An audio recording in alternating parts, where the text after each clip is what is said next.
Himalee, I mean, we've talked about how people have reduced their consumption, and it's across different categories.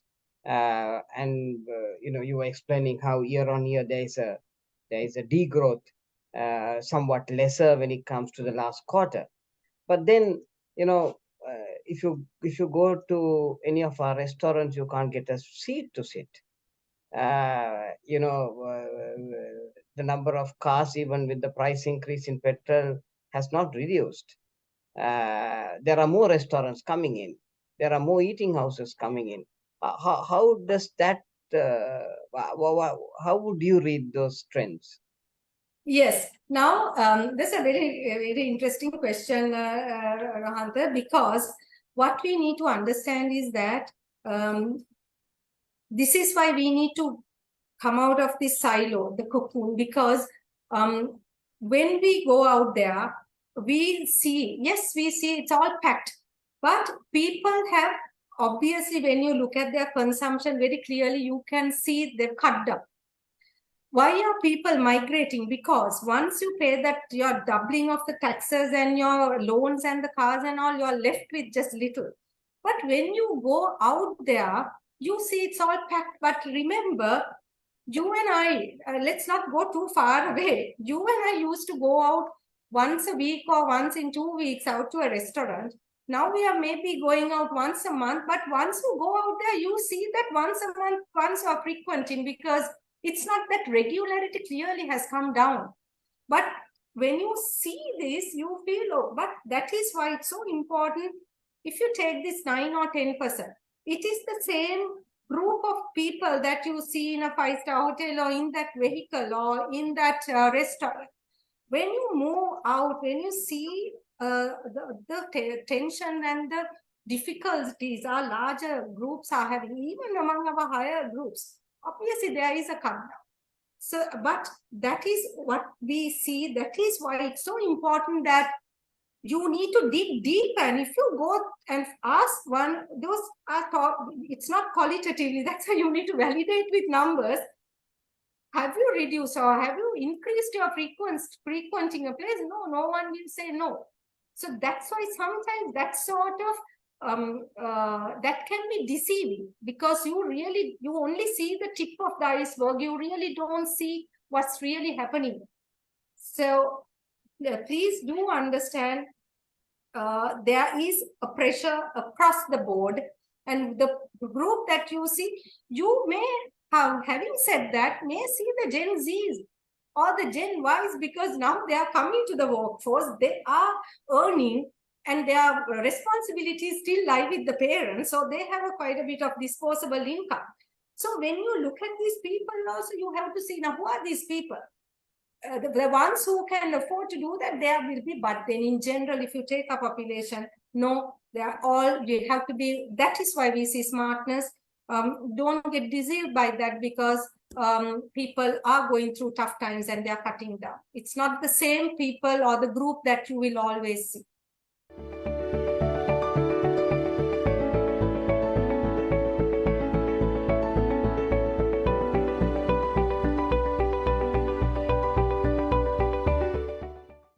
Good evening, everyone, and welcome to yet another MBA and MSc in Marketing Management orientation. I'd like to, first of all, welcome on board our new students, as well as our current students on the Staffordshire's MBA and MSc in Marketing Management programs. I would also like to welcome our audience on Facebook, our industry partners, and all well-wishers here in Sri Lanka and across the world.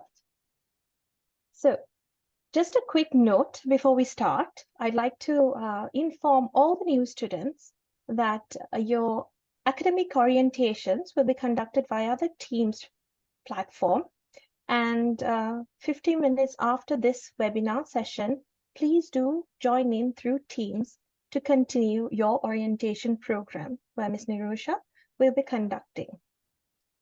So to start off this webinar, I'd like to welcome, first of all, our chairman of APIT Sri Lanka, and following with him, Dr. Bharati Singh, who is the course director for the MBA program. Chairman, over to you. Thank you, Ruth. First of all, thanks Dr. Rohant inviting me for the participating in this important event. Today actually is another important day for APIT as well, because the orientation of MBA and MSc happening today with all new students. I must say it's a different perspective of the new students that all of you are, I mean not all of, I can't say all, are professionals. So it's not undergraduate. So you need to know the reality more than the academic excellence, the MSc and MBA. For me, is basically you are getting into the reality. So you are the future leaders. You are the decision makers. You are taking some decision based on your experience. So you are taking the second step of your life in academic status, and the right great start, and the VUCA environment, and also a lot of uncertainties taking place. Your decision will have a huge impact on the society as well as your life. So therefore, today you are embarking with the very important factor, getting registered with APIT, and APIT gives you all the ammunition for you to go into the forefront. So therefore, my humble request at the beginning, make use of our the staff and the resources, and get your brain brushed up, and request is to get the more and more practical the happenings and the practicality and the reality into your mind. So this is the first humble request that I'm making. And today's two guest speakers are not anyway strangers. First person is very frequently, anyway, she happened to be your course director from Staffordshire University, Dr. Bharati, and she has enough experiences and academic excellences, so she will time to time share with you, and also she will guide you in many ways. Even though Dr. Rohanta and the APIT team is conducting your program, it is immensely backed by Dr. Bharati from that Staffordshire University. So you are, end of the day, you are getting an MBA from Staffordshire University, who is the course director, Dr. Bharati. So Dr. Bharati, thank you very much for being with us. And again, I am repeating the fact that you are not a stranger for us. Whenever we time, and I mean, not at all, you are there, is part of us. And Rohant always taking the maximum advantage of you, putting you in trouble all the time. So thank you for being with us, Dr. Bharati. Secondly, Himalee, you are the talk of the town, as I said in casual way, because all the professionals who are in the industry need your input. So even I myself said that I'm also in a confused status. So I'm sure not only us, everybody, the audience, and also especially the newly starting our students, I think you'll be able to give some guidance, Himalee. So that is why Dr. Rohanta invited you to come and make if they have any doubts and anything that to clear from that end. So nice of you to be with us. Again, I think, Ruth, I have done my part, right? I mean, thank you for giving me this thing. All the best. Indeed, Chairman. Thank you so much. I'd like to welcome Dr. Bharati. Over to you. Thank you, Dr. Ruth. Thank you so much, Chairman Sir. I'm always very happy to be continuously involved with APIT Lanka, and I don't at all mind when Dr. Rohanta also sends me messages in the middle of the night, because I will also be responding to him in the middle of the night. I guess coming from the same neck of the woods and having worked my corporate life in India, we're very, very much used to it. So absolutely no problems at all. Yes, I am the course leader for the MBA, but I'm the course director for all the business PG programs. So all the business PG programs at Staffordshire University, like the MBA, the digital marketing management, the MSc marketing management, human resources management, the international finance and accounts, they all sit under me. Right. So, dear students, this is, the orientation. I still remember my first orientation when I started my master's, and I have done two masters, one in India, one in UK. So, dear students, welcome to Appet Lanka and the Staffordshire Business School, and to your staff's MBA and to the MSc Marketing Management. So the Staffordshire University MBA, it is designed in a way that will help accelerate your professional and personal development by equipping you with skills to tackle the ever dynamic global business world. We are aware there's nothing called being static. The business world is continuously evolving, and the business world is very much in conjunction with the economy. So, if the economy is in turbulence, the business world will also change. And we hope that both the MSc Marketing Management, specifically for marketing professionals, and the MBA for overall functions, will help you tackle this ever dynamic global business world and for you to become leaders of the future. It will help you develop your core competencies in support of your management and professional ambitions. So the MBA, there are loads of MBAs in the marketplace. However, the MBA, the Staffordshire University MBA, is specifically designed to meet the challenges of today through developing the management and leadership competencies, which are strategic agility, organizational agility, customer focus, drive for results, and career ambition, because all paths to career advancements rely on prudent development of key competencies, these five key competencies. Every single one of the MBA modules are mapped to one of these competencies, and they meet the quality assurance of UK HEA. The MSc Marketing Management also meets the quality assurance of UK HEA and are approved and verified by strict guidelines. On the MSc Marketing Management, there is emphasis on managerial economics, digital marketing, marketing innovations. All these modules are there to help you become rounded managers suitable for marketing functions. We have very high expectations of our students and also our staff. All students are expected to actively contribute to their postgraduate journey by sharing your experience, expertise, asking questions, and most importantly, to have that hunger for knowledge, have that hunger for development and success. Hence, the underpinning approach and the philosophy to all our postgraduate courses, both the MBA and the MSc Marketing Management, is PPBL. What is this PPBL? It is problem and practice based learning. Learning activities are tailored to this approach by engaging with authentic and challenging real world problems, allowing students to evolve understanding and analytical skills, thus facilitating development of key management and leadership competencies, both in general management and in marketing. Are led by Dr. Rohanta. The staff at Appet Lanka have industry experience and or have published research expertise that adds direct value to the modules they deliver, and they're expected to challenge you and your comfort zone. You're not expected to sit down and relax, my dear student. You're expected to be there on the driver's seat. If you are finding the course easy, then we as academics are not doing our jobs. This is your MBA and your MSc in Marketing Management, and it'll be good as you're willing to make it.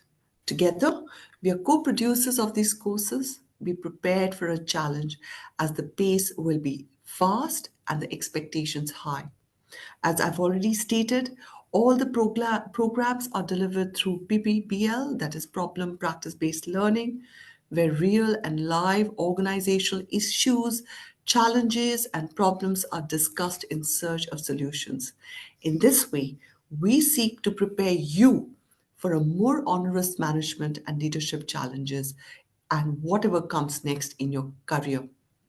This preparation is key to your individual career aspirations and hence career advancement and employability. By the time you graduate, you will have grasped skills you need to succeed as a leader, senior manager, marketing expert, or even entrepreneur. We are here to help you through your studies, and you are here to challenge and support each other. We hope you have an enjoyable and rewarding journey with us. For and on behalf of the postgraduate team at Staffordshire University and Appid Lanka, I welcome you. Thank you very much, Dr. Bharati, and really appreciate your thoughts. But I think as the head of the department for postgraduate studies, I think we have chalked out 3 reasons why we think that an MBA is required for your current journey in your corporate career.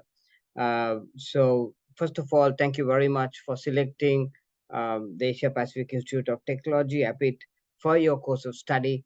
And we hope that you will get the best out of this program so that you will maybe start moving up your corporate career. There are just 3 points that I would like to make for you. And the first one is that, why do you do an MBA? What's the purpose of an MBA? Here, there are 3 reasons why an MBA is done.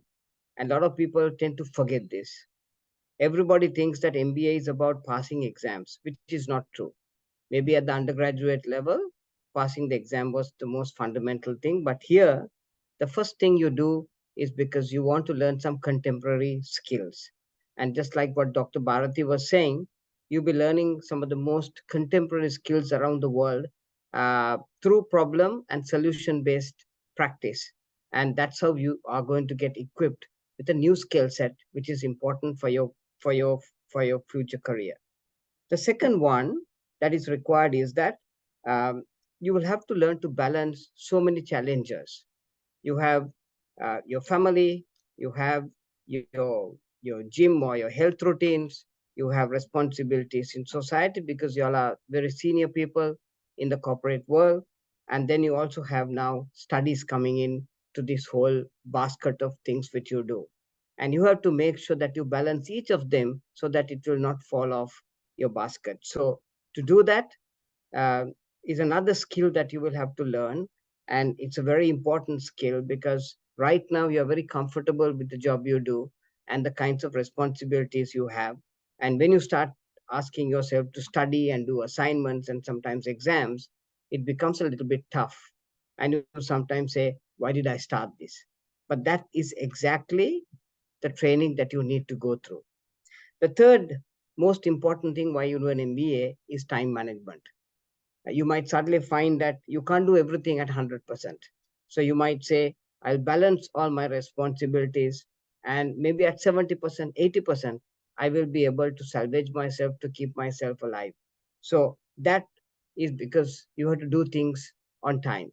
So we have very stringent rules and regulations when it comes to this whole area of how you do your assignments, how you need to upload it. And then our registrar, Nirosha, is very, very competent in the job she does. And she will check very, very diligently about whether all the stipulations have been maintained. And then we go for correction inside. And then subsequently, we go for a internal moderation meeting, and then it's sent to SU or Staffordshire University, where then Dr. Bharati will go through external moderator, and then again a meeting with the board, and then only your final mark is released. So it's a stringent program which requires very strong time management skill. So 3 reasons why you do an MBA, just to repeat. Number 1 is to get contemporary knowledge. Number 2 is how you learn to balance so many responsibilities. And number 3 is how you manage your time. The second point I would like to share with you is that all your lecturers, just like what Dr. Bharati was saying, is that they are very carefully selected. And they're selected in such a way that we make sure that they have a industry experience to really make sure that they give you the best. So we don't just take academics to teach. Everybody who comes on board to teach are people who are real life people who are going out there and driving business, so that when they come and teach you something, you have the ability of challenging them, and with that challenge, you can learn from that experience. And the third point is the point that our chairman was saying, because he's also the vice president of Nestle. And that is that there's absolute turmoil in the marketplace. And because of that turmoil in the marketplace, all of us are wondering how we are going to do new things. How do you make sure that a consumer keeps buying your brand?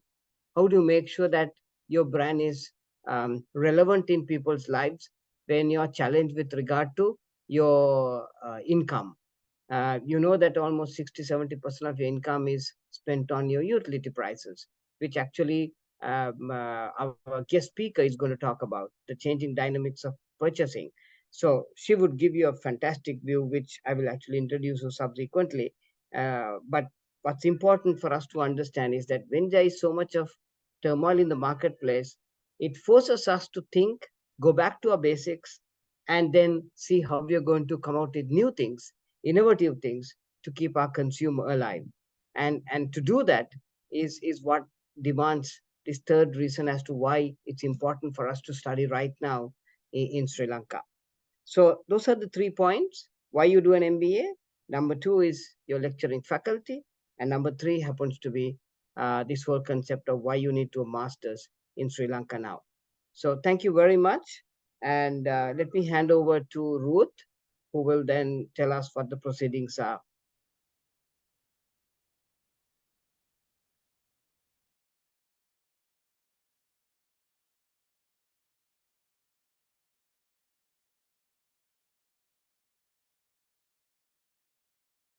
Thank you, Dr. Rohanta, for your wise words. Now I would like to welcome you again, Dr. Rohanta, to welcome our guest speaker for this webinar. Over to you, Doctor. Thank you very much, Ruth. We have with us one of the most outstanding, grounded professionals that Sri Lanka can have. 25 years of market research experience in one of the best market research companies globally, Kantar. She's a pioneer in the use of specialized research methods, leveraging innovative techniques to help design strategy for leading companies in diverse business sectors. Currently, she serves as the country representative of ESOMA, the essential organization for encouraging, advancing, and elevating market research. She holds a bachelor's degree in business administration from the University of Ottawa, Canada. She also holds a bachelor's degree in law. She's the director head of Kantar. Ladies and gentlemen, a person whom I've been working so long, starting from my career at Reckitt's when I was managing brand Dettol, been in and out of the Kantar headquarters. At that time, it was called LMRB, and then subsequently on many other brands that I've managed. If not for the great work that Kantar is doing, we will never be able to come out with campaigns that keeps our brands relevant. The director head of Kantar Sri Lanka, Himalee Madurusinghe. Thank you, Rohanta. Thank you so much for that lovely introduction, and thank you again for having me today. So the whole purpose, like Rohanta said, is that this evolving landscape, we need to understand what is happening, what's happening with the consumer. So the whole purpose of, I want to use this time to leave with you some understanding of who's my consumer, what is it, what's happening, and in this current situation, how we can, because there's always the change, you cannot stop, there's change taking place, and how we can be agile and make understand situation and strategize according to the changes. So let me share my screen. So I just want to let you know that there will be quite a bit of numbers here. Just let me know when the screen is visible. Yes, Himalee can say. All right. Okay. So I will So I have been given 20-25 minutes, so I'll try to take you through quite a bit of information and leave you with whatever that I feel for this time limit, the best I can give the best kind of the latest happenings in terms of the consumer behavior, what's happening out there. So before we move on, I'll quickly tell you what we are using in this presentation is information from the household panel. We have 4,000 households across the island, which we have been running since 1988. It's a purchase panel, and we capture over 60 plus categories, mainly branded, and have an idea of what is being purchased, all these trends that are taken. That's the beauty of a panel, unlike an ad hoc survey, it tells you the trends. Then we also have the National Demographic and Lifestyle Survey. This also gives an understanding of the demographics are changing, lifestyles are changing, because demographics and psychographics are so much important, because that's what tells us how to strategize, how to segment, how to ensure that we are talking to the right group, the relevant group, that helps us in creating efficiencies, minimizing costs, because we are not unnecessarily wasting. So it's so important that you understand your demographics as well as the psychographics, and these keep evolving and changing. So with that, so these are just two syndicated studies we have. We have few more. I'm also touching on the digital study that we've done. Just the new one is out, but I'm referring to past studies to give you a feel of how the landscape is looking like. Now in this presentation, I'll be talking about the socioeconomic classification. So therefore, I want to leave you with what is the current socio classification, how are we measuring it, and the implications, because again, your behaviors, values, attitudes, lifestyles, all that depend on what you finally decide to purchase, but they are coming from, stemming from your socioeconomic class. So here, the socioeconomic class we are using is a three-dimensional one, which takes into account the education of the chief wage earner, occupation of the chief wage earner, and also we brought in this third dimension. Earlier it was only those two, ownership of durables, because that also gives you an idea as to what sort of lifestyles a particular person is leading, and then that has repercussions on your purchases, your brands, what you're going to pick, as much as your demographics. So if you take this current composition, now we talk about the socioeconomic class, the current composition, if you look at, so we have about 9% in SCCA. So overall, so this is why it's important when we talk about in the Western province, we see the behaviors is very different to the outstation areas in certain ways. We see certain behaviors blurring, but in terms of SCC, in fact, now when we looked at this number about last NDLS, it was around 10%. So for the first time. So throughout the years, we saw our A, of course, increasing because with the education and occupation. But unfortunately, the last one we ran, the survey we ran, it shrunk by 1%. Maybe the professionals are moving out. So there is a concern there. And then at the same time, if you take B and C, these are the two large segments of our population, but not forgetting the D and E's together also is considerable. So this is why when we are strategizing, we need to be relevant. And then how do we become relevant to these groups? And what sort of strategy should we use? Because we clearly see a polarized pyramid here, right? So that's one that I want to leave on the SCC part. So quickly, I'll touch on the SCC. As we all know, we have an aging population, and this is according to the government statistics. By 2042, we'll have 1/4 of our population to be over the aging the group. Now, the implications is that, so we are, from one end, we have the aging population, and on the other hand, of course, we know the importance of the Gen Zs and the Ys, because then we are again talking to two very different groups. And how do we become relevant? How do we strategize to create that competitive edge? Because you as marketers, your information is all available information, how you in fact kind of create your competitive edges, knowing your demographics, knowing your psychographics, and coming up these relevant strategies to talk to these different groups or different segments. So now when you look at the Gen Zs and the Gen Ys in our population, it's very similar to the global population. We have over 50% of our, that is currently, if you take Gen Zs are the 10 to 25, Ys are the 26 to 42, if you take 22, year 22, 23 as the base. This is the group that we are talking. It's a very important group, and over 50%. So in terms of numbers, that's a significant number. As much as we also have a larger, population, aging population on the other end. So if you quickly have a look at some, few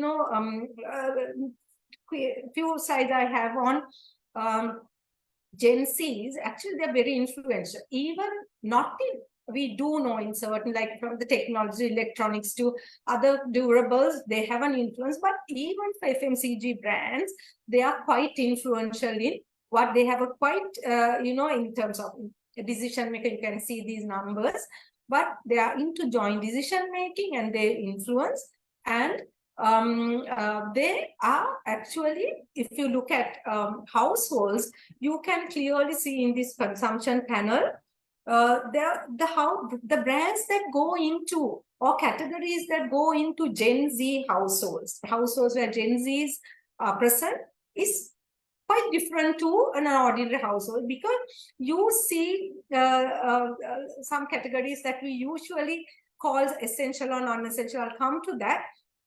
Quite a lot of saucers to things that currently we see there's some sort of restriction in purchasing. People have cut down, but we see ice cream to coffee to saucers to things, categories like that going into Gen Z house. So you need to understand in our universe, what is this proportion? What is the size? Whom are we talking about? Because without knowing the size, the magnitude, you will not be able to come up with targets, the demands, because finally we have to have a target to reach or meet. That is our end goal, and that is how we move from one category or from year to year or brand to brand.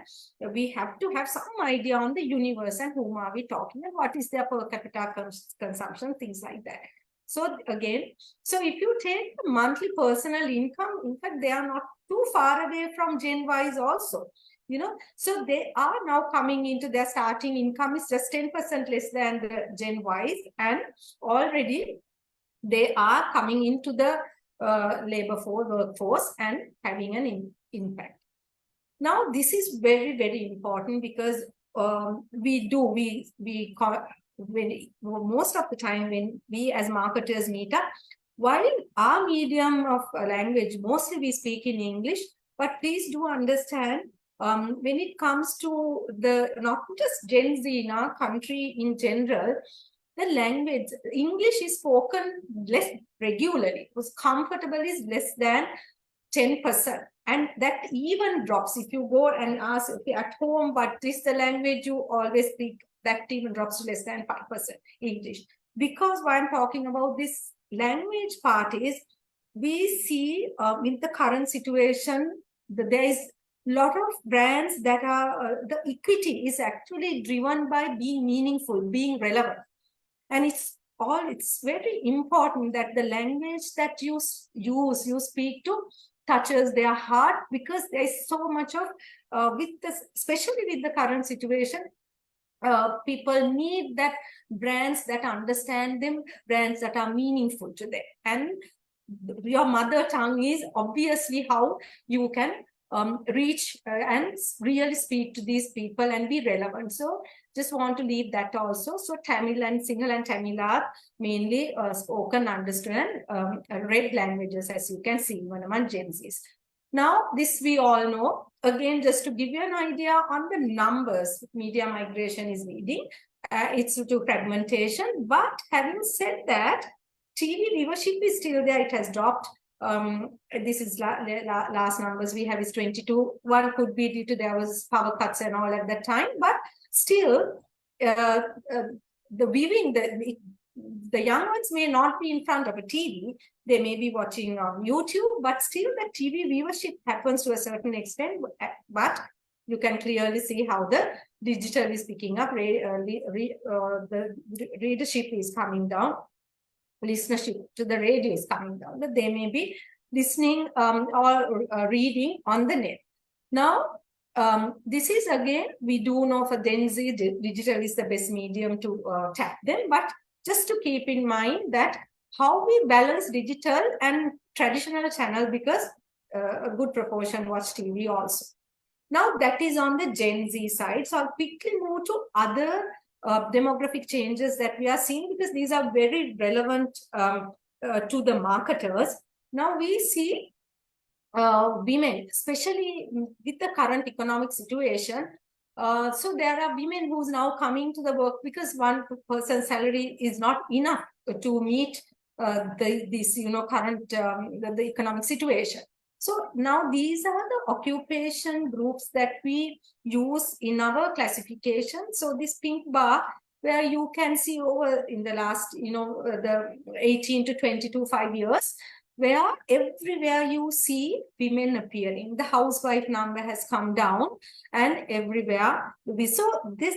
There are obviously implications to marketers. So when the women is workforce, how you cater to this group of women who's obviously managing the household, managing other things, the convenience, the time.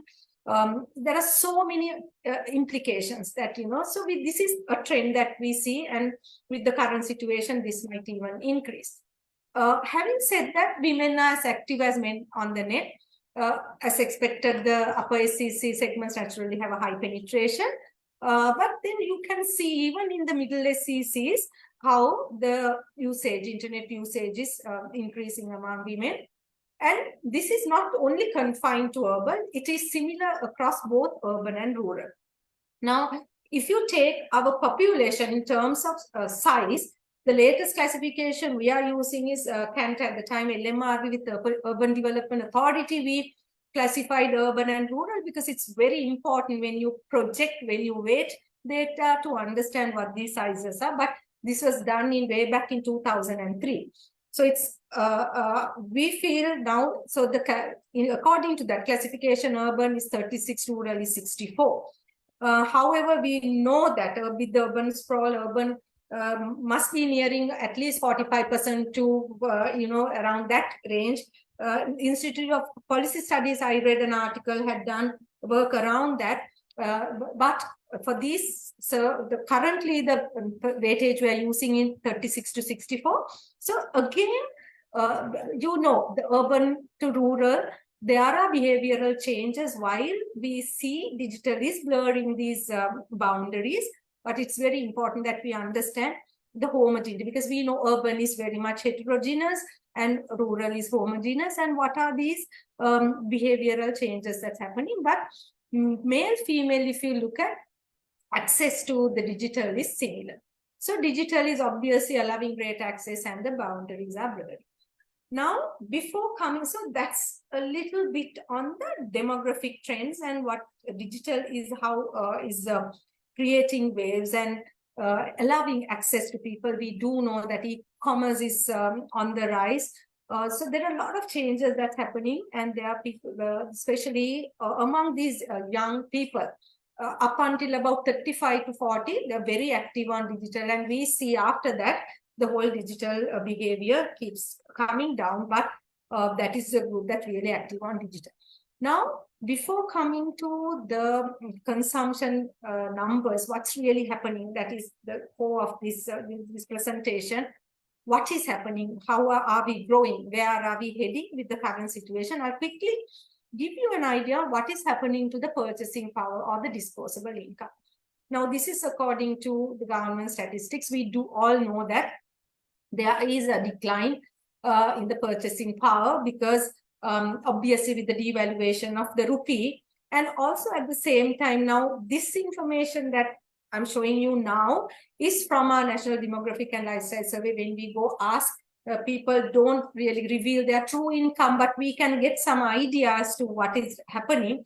So you can really see with the inflation, again, this is 2022, this is before the tax. was introduced in January, the real household income actually came down. Now, if you go to specific SECs, what you see is actually the ones that are really impacted are the middle ones, the Bs and the Cs that, as I mentioned you, which we have 28% each. This is at an average level. Now, if you go to Ds and the Es, why they are impacted, their rate of decline is about 16-17%, because while they obviously lost out, there is less work, they've increased their daily wage or immediately with the changes, but it hasn't happened to the salaried people. And on top of that, there was this tax burden on them. So you really see this group being impacted more, the higher SECs in terms of disposable income. So that is where we are before we move to the FMCG trend. So in that light, what is now happening? So here, what you see here is, you can see over the quarters, the volume and the value we have mapped. So we've clubbed all the 60 plus categories that we capture and looking at one unit. So the green line is the value, because these were all driven by inflationary growth. Yeah, in fact, the volumes we have not, we have been running the panel since 1988. This sort of volume declines we never experienced. So there were categories that degrew over 20%.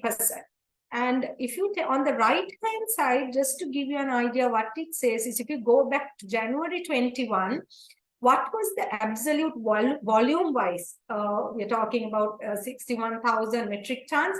It is now come down. However, the value has overall gone up. So that dotted line is where we had that huge, the rupee devaluation, and that's when the hyperinflation started to kick in. So this is just now. This is again why this is. We have data. September data was just out last Friday. We need to incorporate this. This is up to August. But we do know, so we are also very interested to see what is happening in September, because 2-3 weeks ago, we do know the fuel prices went up again, the electricity went up by 18%, gas went up. Now with that, we are also waiting to see what the September data is going to look like. But up to August, this was the picture. And if you look at the inflation, so we are still talking about inflation. So the rate at which the prices are increasing. So even against a hyperinflationary period, we are obviously looking at in some categories deflation, but there is still we reported inflation. I think the latest one was about less than 5%, I think 1-2%, but still we are comparing ourselves against a higher base. So the price pressures are still around. Now, if you look at all FMCG, the 4 main categories, food, personal care, beverages, and home care, here you can clearly see how the values and the volumes interplay.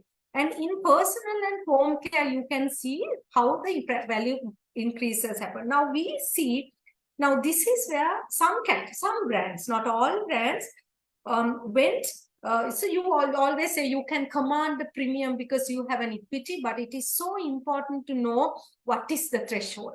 Because sometimes you can go beyond your threshold and move the consumer not away from your brand, only away from the category.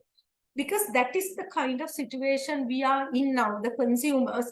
So that's why it's so important that you as brand custodians, marketers, to understand what is my equity, what is the threshold I can, command a premium, and am I offering value for money? And that what is this value the consumers are now looking for, because it's not the value. There are many factors now come into play when it comes to purchase decision making. So if you take the absolute, now these are taken the MET period, moving annual period, 21 versus 22. So the purple bar is the 23 versus 22. So you can see how the annual value growth happened, and then the volume decline. So on this side, you have the value growth. However, what you see here is the volume declines across all categories. The volumes are still declining. But if you take the total basket, we are looking at about 563 billion basket, and the 40% of it is food, 33% is beverage, personal care is about 16%, and home care is about 11%. Now, please again keep in mind when we say food, it's the branded categories. And beverages mainly, there's milk and malted milk in there, and tea. Those are the key ones. Now, if you take the current quarter, what you see is declines are there, but then compared to that full year, the declines are lesser. So that is one. Of course, we are again comparing against a period that we had always. Whenever we compare our numbers, we need to always think and see what is the base period that we are looking at. We against the same period last year, still the relative drop is now lessening. Now, if you go across SCCs, also same story. Now you can see I touched on the SCCs. Across all SCCs previous 3 months, that is March to May versus same period last year, we saw significant declines. Now, if you take June to August, this versus same period last year, the declines have lesser. And if you take average trips, now what happens is the number of trips, if you take the 3 months, have increased, but what the volume that you purchase, because if you now even go observe, you will see you don't see cart, people at the counter, you will see there are only few items in their basket. So they make, because the outlay, what they can pay at a time is limited now. So the average volume have come down from, these are just average numbers. Without harping on the number, what we want you to understand is the trend. So the volumes, what people are purchasing is coming down, but of course, the price that you have to pay has gone up. And same goes for average spend per household per quarter also. It's the same story, the spends versus the volumes that being purchased. So, so how are consumers adapting to these situations? Well, this is where your strategy should come. This is where opportunities actually open, because why I started with the demographics is sometimes you may see, okay, my penetration, my brand is 30% or 40%, but please remember that 30% now you have maybe 20% of them are maybe new buyers or people that you never bought your brand. Because there's so much of switching taking place. We see loyalty is very low. There's a lot of trying out that happens. Pack sizes have created new, actually as much as some consumers are coming in, some consumers are moving out. So there's a lot of behavior when you really go into and understand who this consumer is. You may still have the same number every month, 20%, 25%, 22% versus last year, but it's not the same consumer. Now, who is my consumer? To whom am I relevant? Am I relevant to the group? I want to be relevant. Now, this is why it's so important that you understand information, because all this information can be profiled. You can look at the demographics, the age, the area where they are from, their socioeconomic class, their gender, presence of children. So it gives you a very good idea of who my consumer is, and that making that informed decision based on information is needed now, like in no other time. I mean, because there's so much of changes taking place out there in the landscape. So consumers are obviously, you can see, these are some of we are just showing by categories. There are consumers seem to be downtrading to more economical solutions as expected. So these are the categories we see it's happening, it's happening in most of the categories, but these are the key ones. Then there are,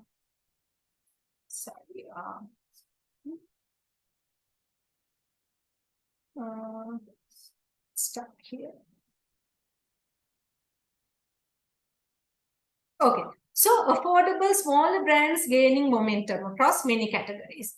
And what we see is that with that affordability, we also there are a lot of regional brands also coming into play. So because now that loyalty has reduced, consumers are trying out brands, and if they happen to, of course, this is also delivering, or maybe sometimes they may be finding it better than my usual brand. So there's a lot of changes happening here. So as much as it's a threat, that opens, it's an opportunity for some. So having said all that, going smaller packs, round trading, you also see some are moving to larger packs also. That is why I say, so who are the buyers moving to larger packs? Where are they? Where are they coming from? What are their occupations? So are they mostly salaried, or what is their income, their regularity of income? It's so important to understand this group, because how do you become relevant to them? So because they are seeing value, and then with all that, while down economical, you also see some moving to premium brands, some moving, niche categories are opening up. So there's a lot of activity out there that we need to understand and keep close watch. So then what we at the same time see is some categories were holding on and growing their buyer base.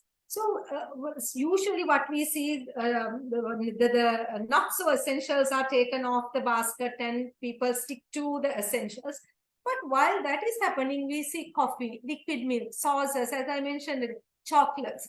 So what we also see, it's called the lipstick effect, because there is this whole thing when people are going through a lot of hardships, especially during these hyperinflationary times, they cannot go for larger indulgences. So they settle for smaller indulgences and affordable luxury. So could be that this is why some of these categories, with all that's going on, is also holding on to their buyer base.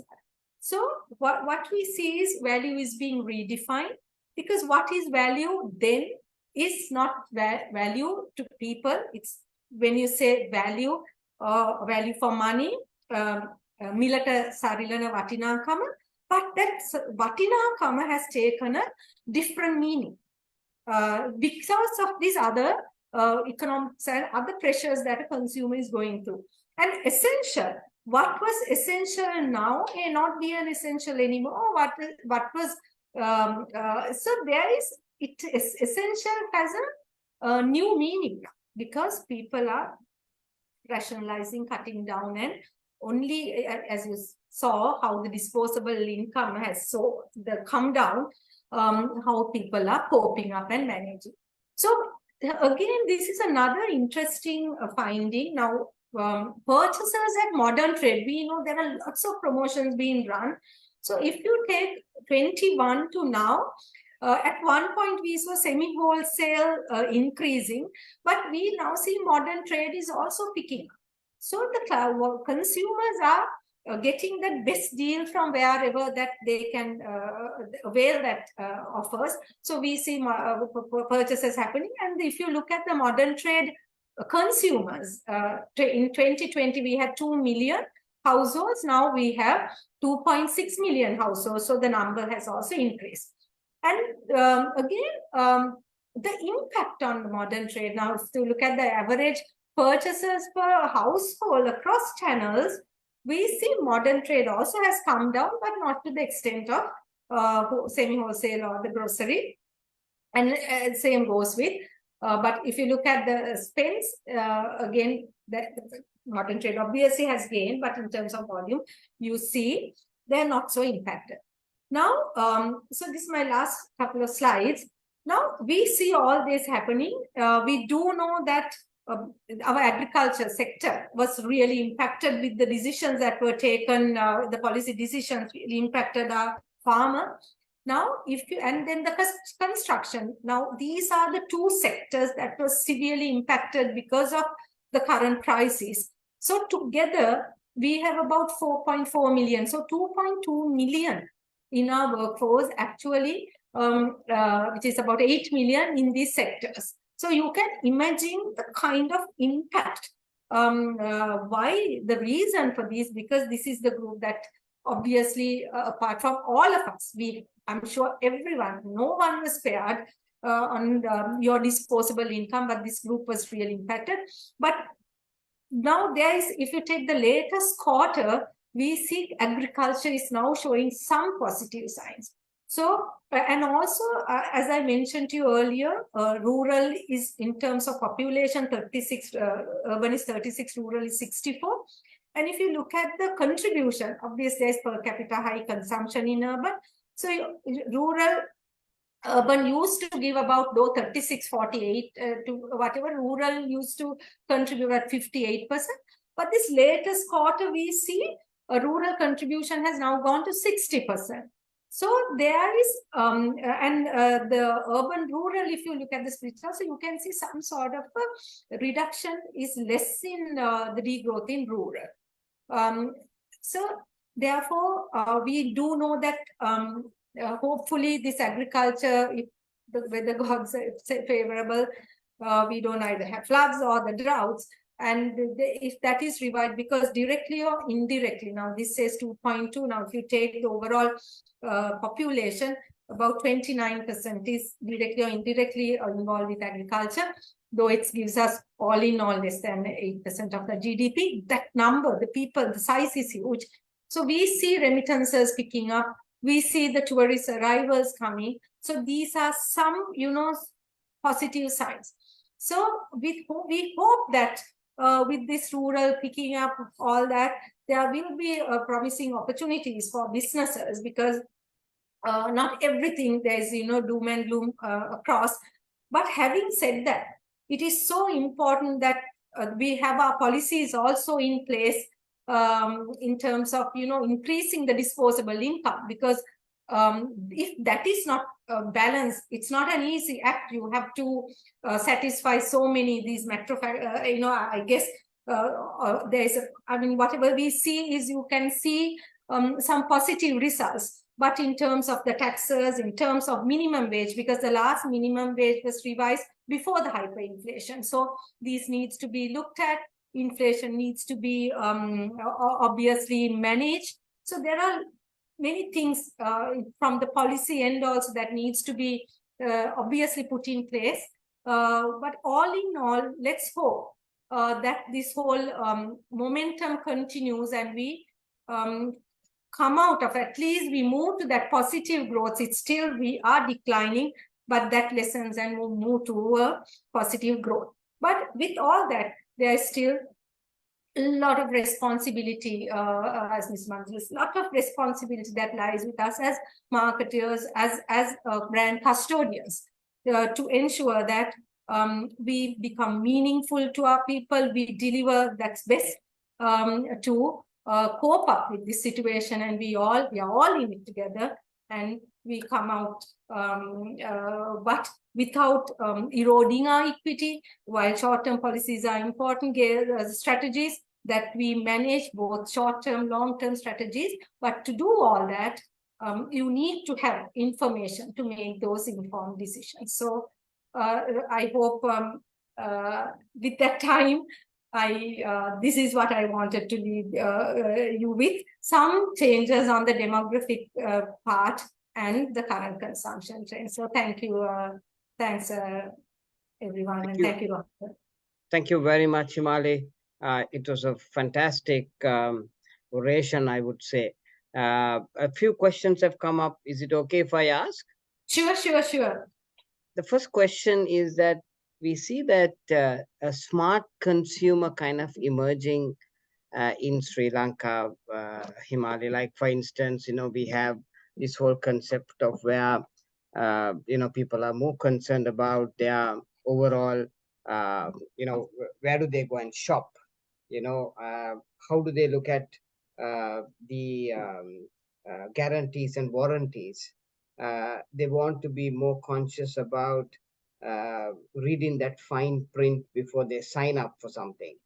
They're also very, very concerned about making sure that they look at every single option before they go and buy. What are your thoughts of the smart consumer, Himalee?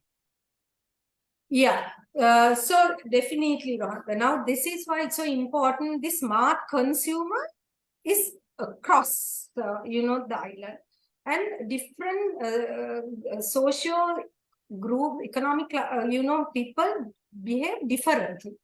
But at the same time, what they don't want to compromise very clearly is the quality, because you can really see uh, they do their mathematics, what is the grammage, because you cannot you can't have these gimmicks, and especially the current situation, if they feel that they are being cheated, they don't hesitate just to drop you, as I mentioned, not just the brand, move away from the category, because that smartness, we can see how sensitive they are for these subtle price changes, because they do their calculation. So when value for money, when we look at it, some of these regional laws, some brands that have come up, actually, when you really look at and calculate, it does in terms of price also. So there is more for less. They understand that. They also understand their evaluation, moving to adjacent categories. I think I mentioned it earlier also. There are some categories that have which we never considered as substitutes. Substitutes are now coming to the play. So, and they realize, okay, this is actually giving sometimes maybe a better value for me than which I had never evaluated. So in that sense, they are becoming smarter. So once they form habits, especially that's why you have to be very careful. Now, even sometimes brands tend to do that. Okay, my competitor has reduced the pack size, or has reduced the pack size. But if the consumer gets used to a particular pack size, that forms a habit and they get used to it, then they become smart and they say, okay, so why should I now go back to 100 gram when 80 gram does the job? And those habits continue to stay on.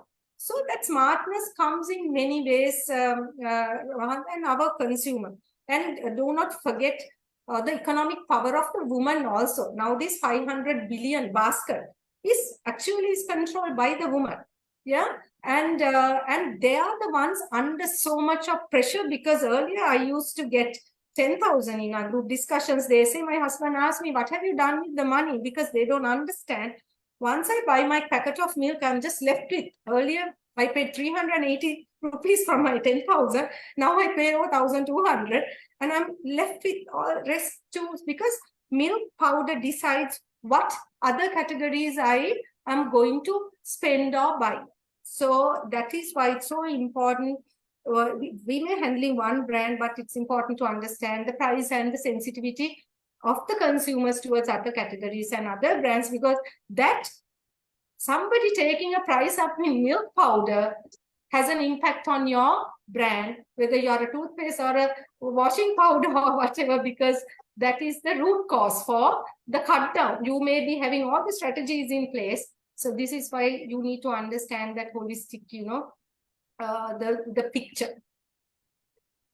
Himalee, I mean, we've talked about how people have reduced their consumption, and it's across different categories. You were explaining how year on year there is a degrowth, somewhat lesser when it comes to the last quarter. But then, if you go to any of our restaurants, you can't get a seat to sit. The number of cars, even with the price increase in petrol, has not reduced. There are more restaurants coming in. There are more eating houses coming in. How does that? How would you read those trends? Yes. Now, that's a very interesting question, Rahanta, because what we need to understand is that this is why we need to come out of this silo, the cocoon, because when we go out there, we see it's all packed, but people have, obviously, when you look at their consumption very clearly, you can see they've cut down. Why are people migrating? Because once you pay that, your doubling of the taxes and your loans and the cars and all, you're left with just little. But when you go out there, you see it's all packed. But remember, you and I, let's not go too far away. You and I used to go out once a week or once in 2 weeks out to a restaurant. Now we are maybe going out once a month, but once you go out there, you see that once a month, once you are frequenting, because it's not that regularity clearly has come down. But when you see this, you feel, oh, but that is why it's so important. If you take this 9 or 10%, it is the same group of people that you see in a 5-star hotel or in that vehicle or in that restaurant. When you move out, when you see the tension and the difficulties our larger groups are having, even among our higher groups, obviously there is a come down.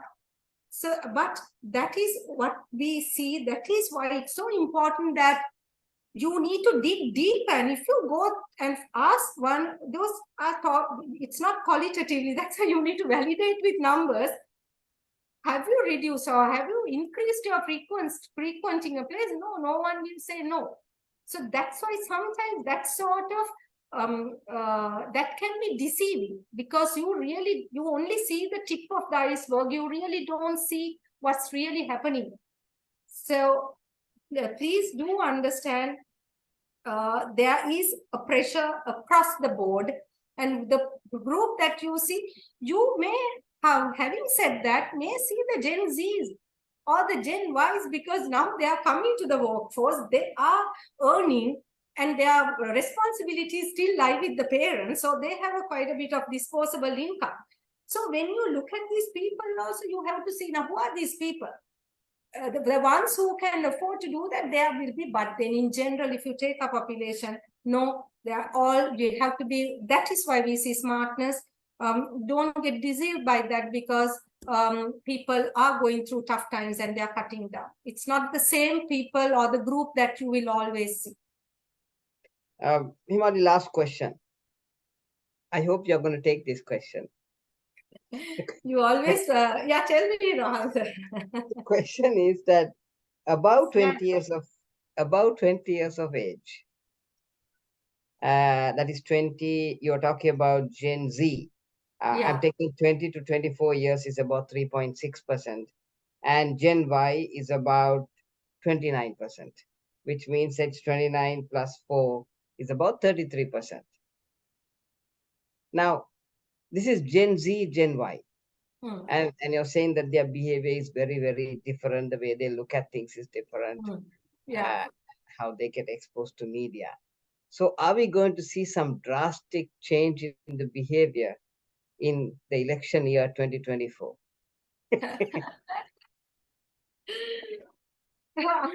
Well, that came from, I did not expect that, Rohan. Yes. Definitely. And just look at the mindset of a definitely, yes. Mindset is different. Actually, now when we, very interesting, because we do know that it was them who were responsible to make those changes which nobody could ever think of last year. If you look at Aragal, now what we see is their mindset is very different. Their priorities are different. That's why it's so important. Their psychographics, lifestyles are different. We are, in fact, just putting out a study on Gen Zs and Ys. It will be out in December. We are doing the field work now. They look for equality. When we talk to them, they talk about not having these opportunities only present in Western province. We want to see it in other areas, outstation area, rural areas. When they gauge a quality of a service, it is not the service. You walk into say an institution and you get a service, but they watch how others are being treated, and that is how they gauge, and they have that respect for that particular organization. So their lifestyles are, now we talk about aspirations. Is having a home is their number one aspiration now? We don't know. Is having a vehicle number one aspiration now? Because this is what banks and all that were talking. What is their future? When they talk about future, 10 years, I mean, if we had asked somebody, future was 10 or 15 years away for them. Now, for them, future is just 2, 3, 4. This COVID has created so much of uncertainty. So they're living life, they're living that moment. They're not worried about having a house for their children or whatever. Are they even wanting a house for their own is the question. So these are a lot of changes, the priorities are changing. So this is why we really need to understand their mindset. And they are good 20, whatever, 30, over 30%. If you take 10 to whatever is 55%. And we really, this is our future. And yes, Rohantha coming back, they will have a huge say, because I think they are the smartest lot. They are very smart, and they don't dwell, and they don't latch on to, the generations of the way things happen, because they are the change makers. So clearly, this group, actually people like us are also dependent on, because they are the ones who will craft the future for us. So it's very important that we understand their needs. They talk to them, and at least make this young, talented group stay with this country and contribute to this country, because that's a huge, this is social loss. I mean, the issues that this country will face, we'll see that in several decades down the line. So we as marketers need to give that promise to these young people, and make them believe in, whoever. So yes, they are very important to us, and let's hope that they are definitely the guardians of this, I suppose, this country going forward. Thank you very much, ladies and gentlemen. The Director Head of Kantar Sri Lanka, Himalee Madurusinghe. Thank you very much. It was so nice meeting again. We met only last week at the Sri Lanka Retail Conference, and I mean, once again we meet. Let's meet again soon. Thank you so much, Himalee. Appreciate. Thank you, Rohantha. Thank you for having me. Thank you, Ms. Himalee, for your insights and knowledge. I'm sure all our students, current and students, as well as all our industry partners and anyone who's logged into this session, would have most definitely gained some insights from your address. So with this, we have reached the end of this segment of the inauguration.